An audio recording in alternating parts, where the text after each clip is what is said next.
We'll take you right up to Boston, where NBC 2's Brian Crandall is live tonight. Brian?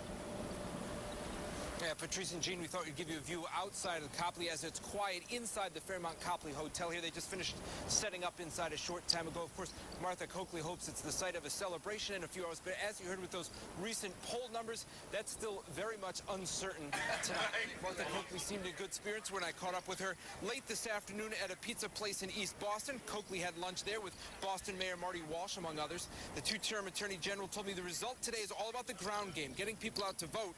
She came under criticism 5 years ago for running an underwhelming campaign when she lost in a Senate race to Scott Brown, who was relatively unknown at the time. And despite being a state that leans Democratic, Coakley finds herself, as you heard, in another political dogfight. It's a close race. Are you sweating it out? Are you surprised it's this close? I always thought it would be this close, and we knew that for the last 14 months, making sure we had our network of volunteers to get our vote out today would be the key. I think that's why we'll win today.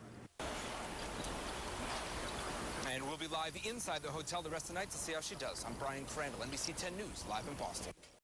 And Brian Crandall is standing by live in Boston with the Coakley campaign. Patrice and Dan, just like Gina Raimondo is trying to do in Rhode Island, Martha Coakley is trying to become the first female governor of Massachusetts. And when I talked to her this afternoon, she said what you've been hearing all along, that it's all about the ground game, getting people to turn out to vote, especially important for the Democrats to do in urban areas like here in Boston. At last check, turnout in Boston was about 23% or nearly 90,000 voters. And I talked to the mayor of Boston, Marty Walsh, earlier this afternoon about the turnout. He said it was ahead of the pace for the last election cycle. I also talked to him his general thoughts about this campaign after he just finished having lunch with Martha Coakley. I think the fact that, that Charlie Baker ran 4 years ago, I think he certainly got his name out there. I think the fact that Martha Coakley's been the Attorney General, and the last time she ran the whole high-profile race was Scott Brown's race. I think both candidates, changed who they were as far as candidates and really worked the grassroots hard.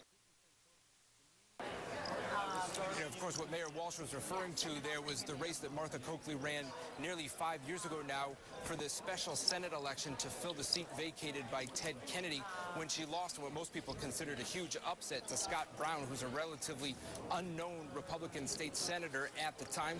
Coakley, who was the Attorney General then, as she is now, is criticized for really not running a good enough campaign. So that's why she's talking about getting out the ground game. But, if you listen to the polls and you believe that she's got an uphill battle against her tonight. I'm Brian Crandall, NBC 10 News, live in Boston. And NBC 10's Brian Crandall is live at the Fairmont Plaza Hotel in Boston. Brian?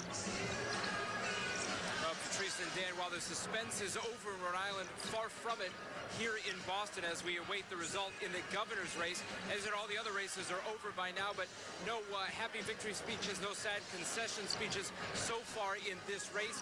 Folks here at Coakley headquarters at the Fairmont Copley have been watching the results come in. There's been some cheers every once in a while. As you guys have said, the results as they've been coming in, going back and forth within a few thousand votes here and there, with over 1.5 million votes counted so far.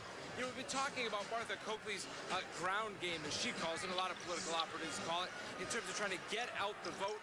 People we've talked to say she learned a lot of lessons from her tough defeat nearly 5 years ago to Scott Brown in that special Senate election. She talked about it with me earlier this afternoon about that was the key today, was trying to get out the vote, get turnout up, and she was encouraged by that. Is it enough to get her over the top? Obviously, we don't know at this point. Everybody here is expecting a late night. They've had some speakers come up and try to pump up the crowd, but I don't think it's going to take much to keep the adrenaline flowing with the action this tight. Now closing in on 11:30. I'm Brian Crandall, NBC 10 News, live in Boston.